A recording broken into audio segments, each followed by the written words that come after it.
The city of New Sarum lies the atrocious creatures known as kindred. Marcus Broodmore, dwelling within the depths of the Tremere's cobble house, respectfully within the historic district,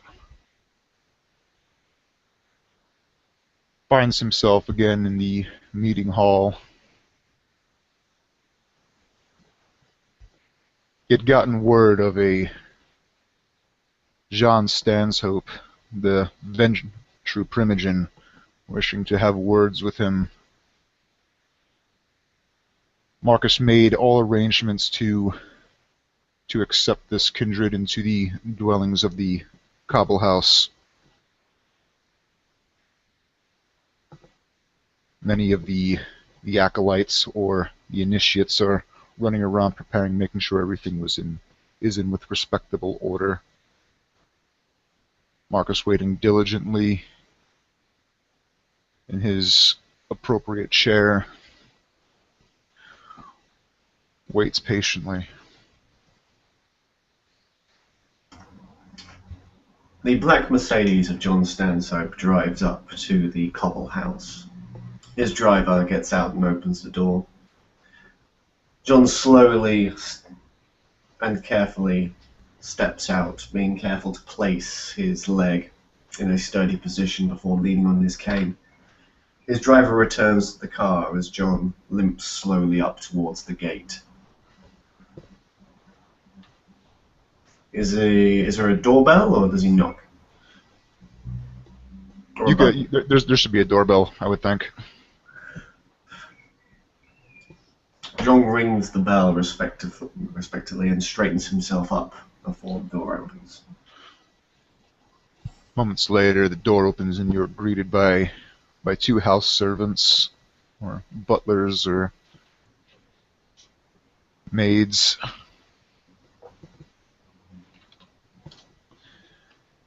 They escort you in, bringing you into a sort of an entrance room to the house, where they'll ask for any effects you may have that would in another case bring harm to any other individuals, weapons. John goes through the formality, but he opens up his suit jacket to show that he is not armed.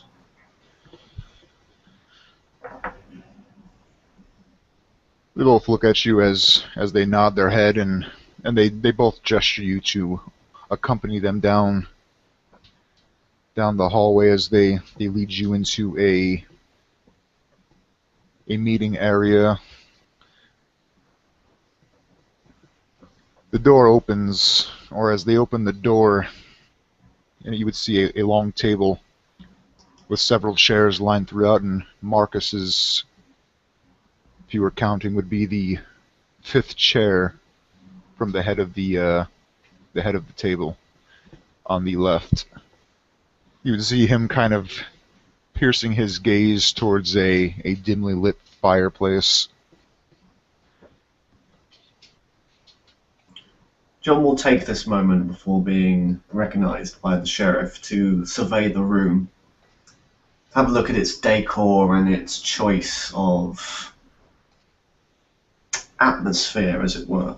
A lot can be gleaned from how the Tremere or any kindred wish to be perceived by which room they wish to host another kindred in. This room is, I wouldn't say it's fancy, but it's very professional. The walls are white with a red carpet. The room is littered with bookshelves within its walls, and it's all lined with various sorts of novels and works by various authors.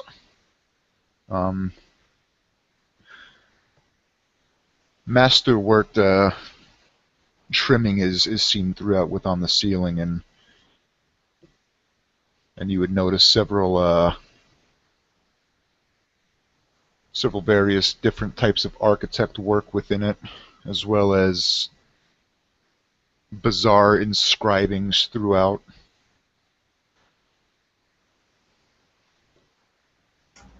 John will suppress his urge to go up to the bookshelf and eagerly scan the books for any rare copies or first editions that he might not have in his own collection, and stands patiently as not the owner of this domain. He is beholden by the laws of etiquette. The it's one of the house servants as they seem more impatiently that Marcus has not noticed as he's deep within his thoughts. He kind of gives a knock on the door, and Marcus then looks up as the servant. And Mr. John Stanhope. Marcus then stands up as he tidies up his gloves on his hands and gestures you as he displays his hand before you and gestures for you to take a seat in within the tables. John will limp towards the table, a warm smile on his face. Mr. Broodmore, I take it. Pleasure. I have heard nothing but sterling things about you in your tenure of your position. It is quite a good thing to hear, Mr. Stanhope, or Primogen Stanhope. If you will, please take a seat. John slowly, probably more slowly than even his disability prevents him to, sits down and stares across Mr. Broodmore. I apologize for interrupting your reading. I know it is tiresome to do business when one is engrossed in the world of literature.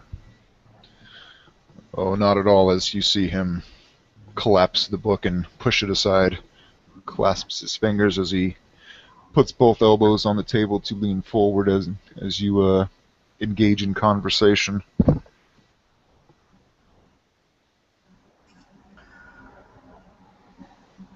How goes your evening, Mr. Broodmore? Well, aside from these blasted sirens that have been going up and down the streets,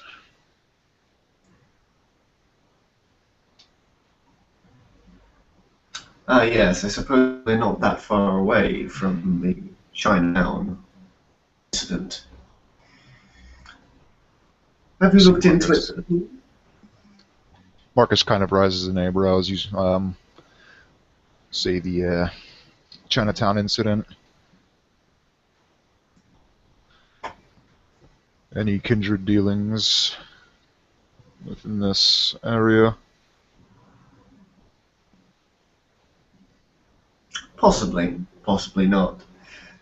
It's amazing what information filters through my network and what vast amounts of lore can be gleaned with just a simple evening of reading.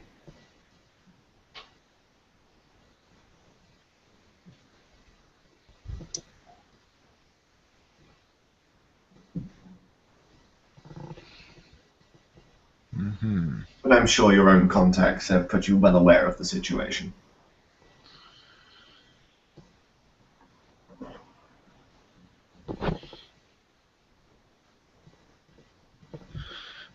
Hopefully in time I will be getting a more up-to-date on this happening.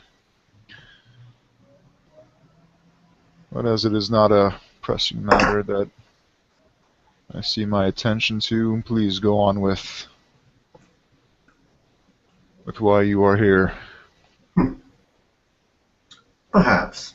It matters little. I have given all information that I have. acquired to the prince directly.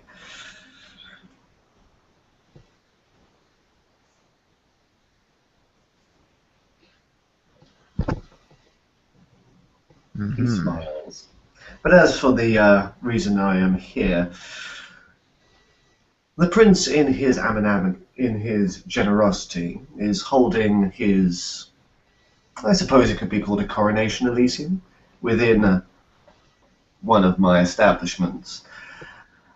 The venture have security companies and a particularly talented kindred on it, but I thought as a courtesy and to show the unity of the Camarilla, I would extend the offer to yourself to help us make sure that this Elysium and the standing of our dear prince does not go unblemished.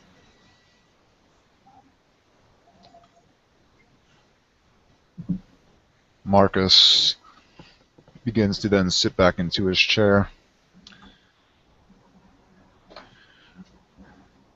So, when is this christening, so to speak?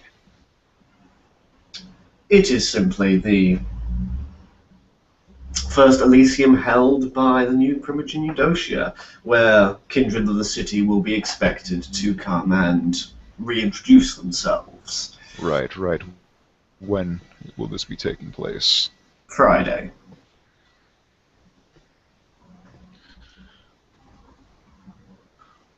Hmm.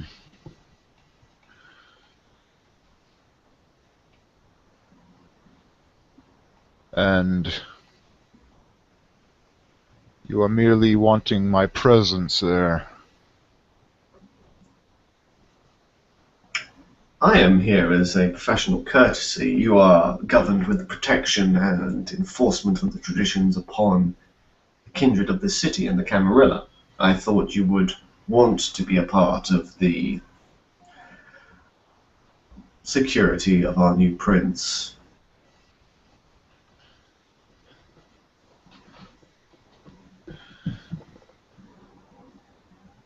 You see Marcus kind of jerk a quick smile. A prince by election, as he whispers under his breath. John's sharp Auspex hearing picks it up. He chuckles and goes, yes, a very odd concept. Certainly nothing that would stand in the old world. But in the Americas, it seems even the kindred are infected with this concept of democracy.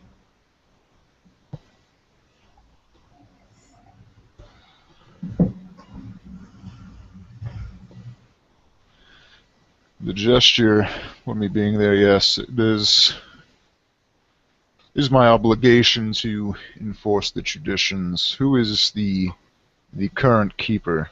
Is more or less his obligation to foresee its laws. There is no keeper elected as such. As it goes into the purview of my domain and the Malkavian Primogen's domain, I am taking up the mantle temporarily for the single Elysium.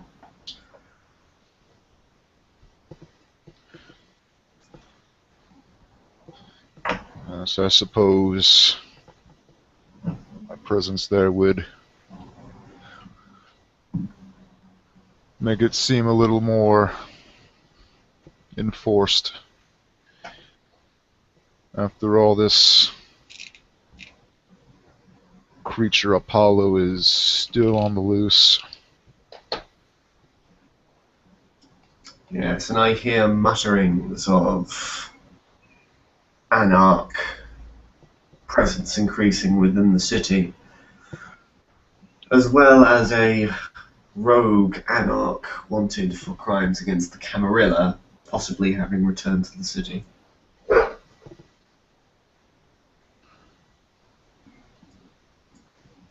Has he been red listed?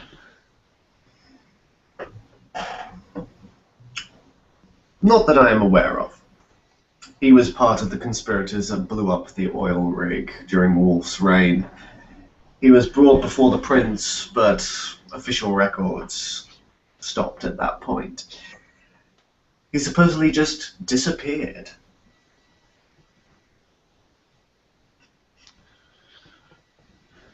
Sounds like a gangrel.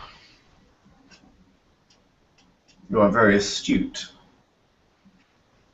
He is indeed of that bloodline. Clan, I should say. Bloodline is a little derogative.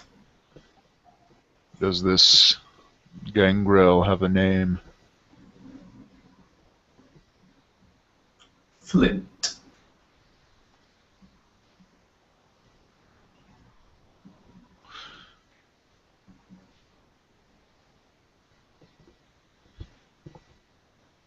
I'll talk to my contacts within the Anarch's regime and see if they know of this Flint.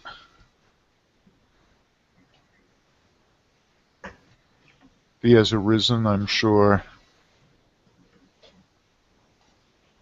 he is going to be stirring up quite some trouble.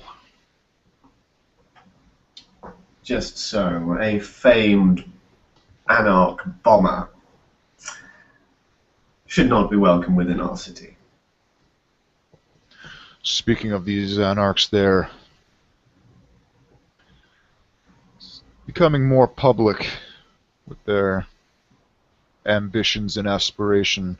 It was brought to my attention by the High Apprentice. They are convening somewhere at a place called the Eagle.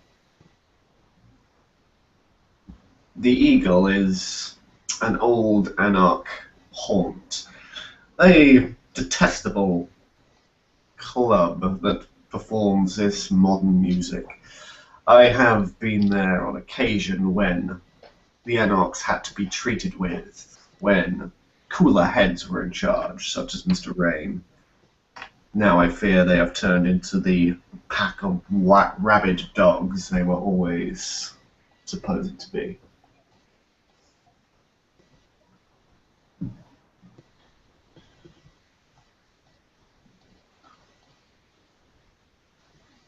A few of my clans and clan members, as well as the hound that I have under my employ, are going to be taking a little trip down there at some point Friday evening to let them know that their antics will not be tolerated, as well as their support group is very limited within this city.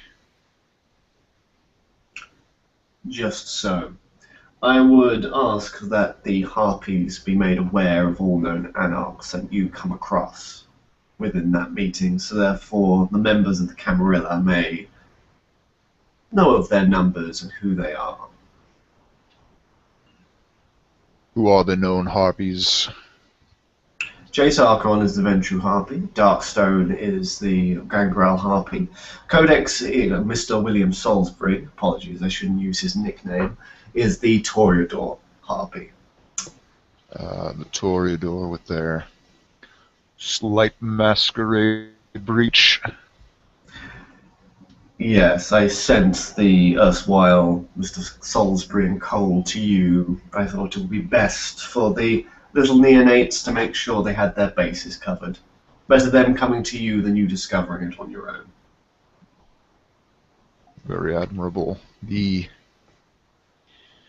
incident was, I wasn't made aware of, covered up, so no harsh punishment was to be received.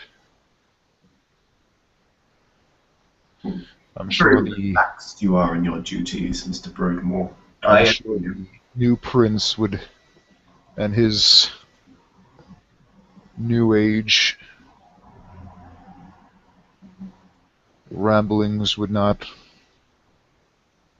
go well with my old world tactics.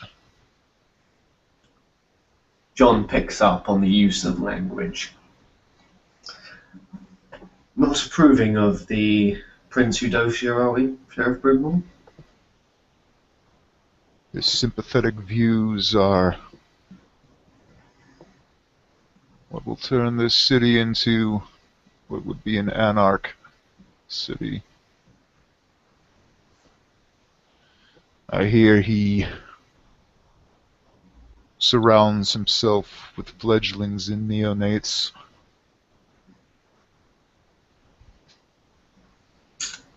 A populist kindred, to be sure. But despite reservations on his policies or who he wishes to socialize with Mr. Broodmore, he is still the prince.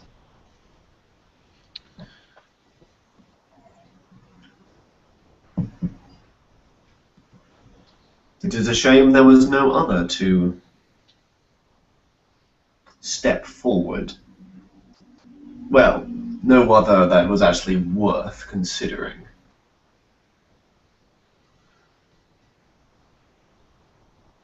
Yes, indeed. The unfortunate circumstances.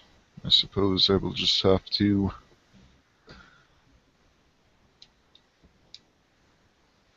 deal with it. After all, he more or less is one of the eldest in the city.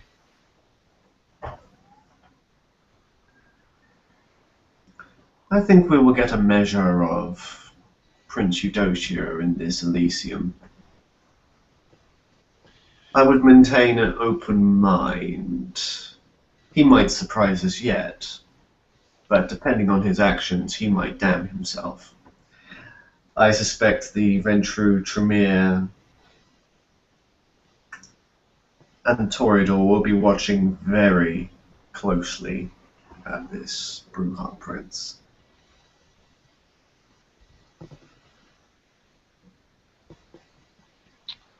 Has he elected a new seneschal? John tenses, and you can see him grinding his teeth a little before he composes himself. The title of seneschal has remained within Miss Breckenridge's, and he always chokes on the words, most capable hands.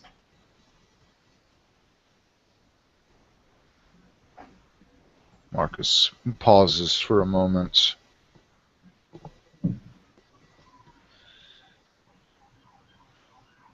Not quite the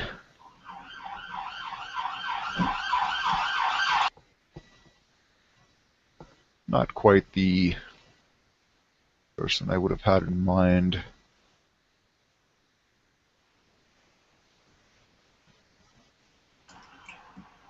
My John, limited John interaction with her puts his finger in his is ear. Apologies, Sheriff, there's damn sirens. Can you say that again? this must be more fires. It wouldn't have been my first choice. She is, at least with my limited interaction with her, far too forgiving.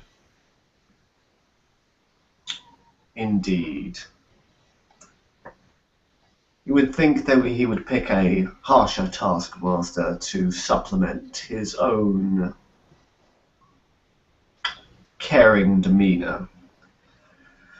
But alas, his reasons are his own, and Miss Breckenridge will show us the leadership that she has showed us for the last few months.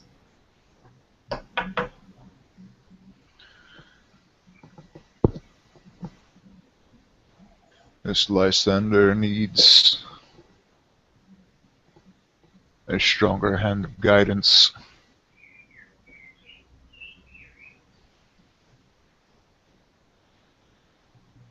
From what I understand, his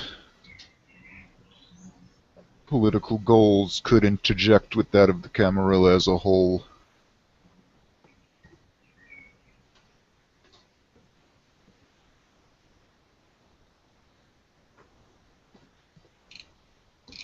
Not to say that he isn't a capable individual, but his notions and appearance could appease these anarchs and give them far greater hope than what they need.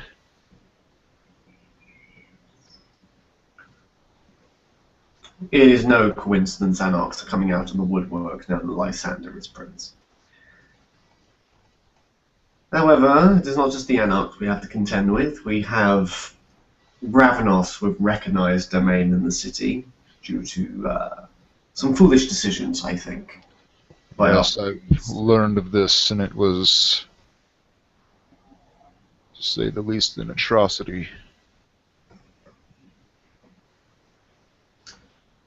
The thought of independents running around, declaring their own domain and hospitality rights. You see Marcus start to get a little on edge about that. Well, the advantage is that if they wish to claim domain, then they must obey by those rules. And if they break those rules, well, the punishment will have to be the same. You can't have your cake and eat it.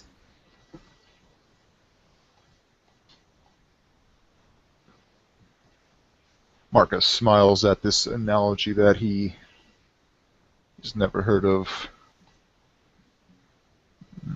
He shakes his head, nodding.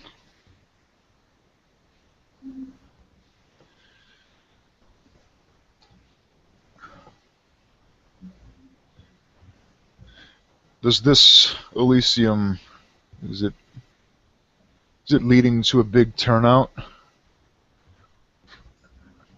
I would expect so. Every kindred in the city would have to go there for the few nights that it is being held. This means that many rough customers, even the independents and anarchs, under courtesy or if they do not wish to be hunted down by the scourge, need to present themselves. Uh, so the prince had selected a scourge. Not that I have heard of, but it would make sense.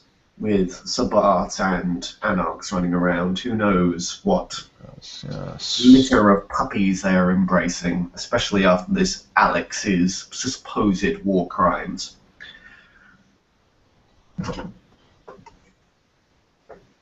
Yes, Alex is in custody currently. I would assume under the watching eye of Joshua Deep. He has been taken into custody already. Sterling work. Who brought him in? Myself, along with my hound, Jonathan Vandenberg, Joshua Deep, and Marcus, as he unfolds his hands and looks into the palm of his own hands, Mr. Nobody.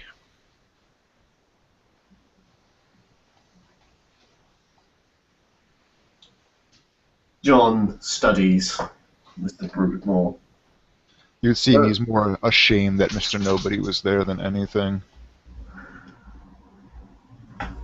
Seems you're outsourcing to the independents for hounds now, Sheriff. Unfortunately, the stock of kindred availability and the know-how are dwindling down. And I figure some leverage over the independents could serve its purpose. Don't be ashamed, Mr. Broodmore. It is a obvious tactic to invite some of the independents to help you hunt them down. It means you can study their personalities and their tactics, as well as their abilities of the blood. It makes perfect sense to size up potential problems before they become a problem. Interesting outlook. Primogen Stanhope.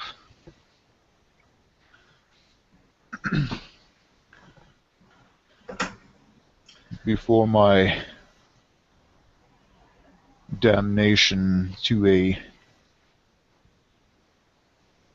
cold encasement before my awakening in this new era. Things were very different.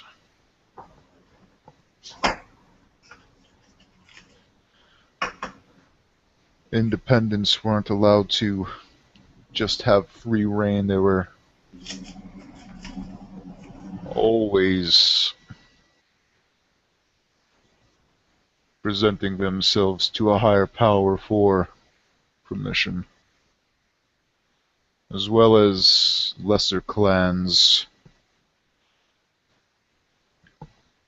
The way of this new age, as it were, is not really to my liking. I would wish more than anything to have the traditions brought back to a more traditional standpoint. Mr. Broodmore, we are in new times. We as kindred must learn and adapt like the kind. But that does not mean we have to give up who we are. The independents are snakes in the grass. Completely devoid of loyalty for the Camarilla. I'm sorry about that, got disconnected. That's alright, I sort of filled in for you. As I was saying, the independents are snakes in the grass. They owe no loyalty to the Camarilla. They're just waiting for an opportunity to either bite us or be showered with praise. This new age is something we must adapt to, but not lose our focus, our standing. Certain concepts are but mere memories now. But the strength of our sect must remain an ironclad law. It is my intention, once the prince has settled in, to make sure that all in this city are aware of the Camarilla's strength. Not an individual strength, not the clan strength, the Camarilla's strength. Snakes can be stepped upon.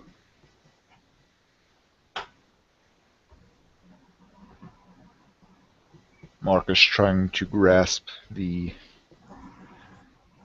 words that Mr. Stanhope is perceiving to him. Marcus still can't help but to hold on to what he was embraced into.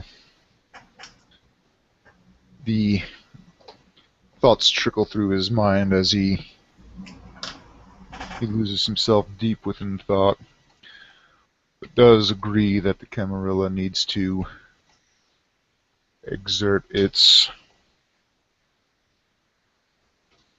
power, especially to those of the outside variety, the Anarchs and the Independents, as well as the straggling Sabbat.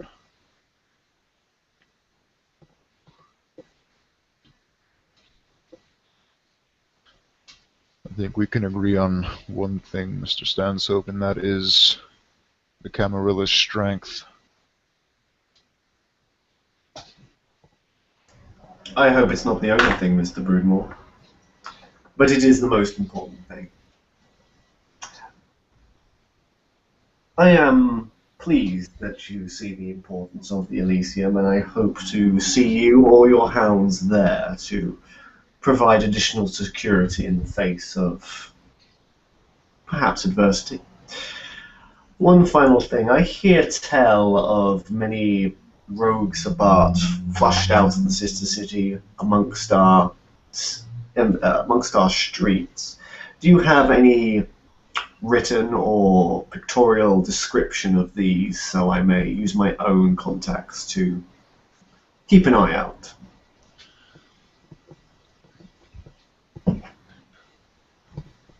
I get just mere implants of what this creature looks like. He is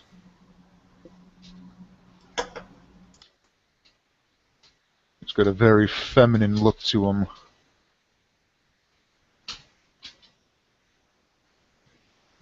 No real discernible features. He's hard to track. I've tried using the power of all specs, but this Sabat, known as Apollo, these very, very low psychic impressions on his items or effects. As for his colleagues or pack members, they are confined within the Tremir's holdings, more for questioning and ruling out where we can find this leader of them.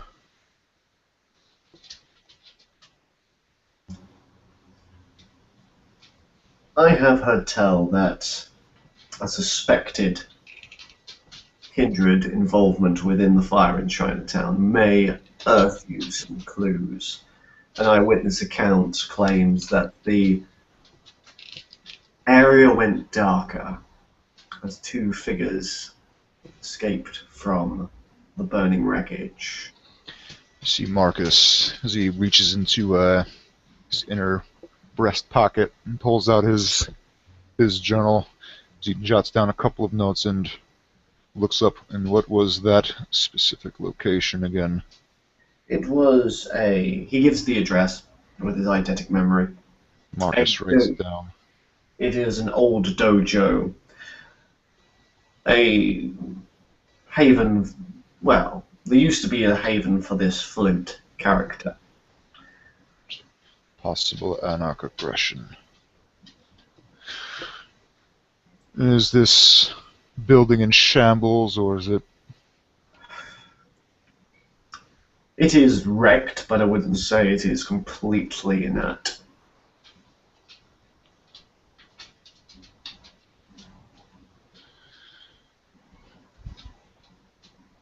I will have one of the hounds look into the matter.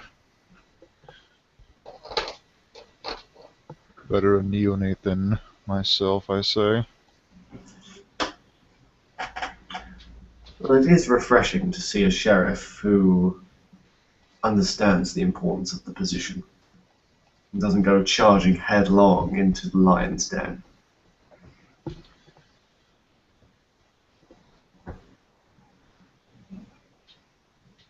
Well, Mr. Stansope, if you have nothing else, I will be seeing you eagerly on Friday. John smiles wickedly, stands. It was a pleasure, Mr. Broodmore. I am always willing to help the sheriff in his duties to keep our city safe. Marcus, as you stand, he takes a stand and just watches you as you exit the meeting hall. Waiting your leave, he will return to his seat and delve back into his studies.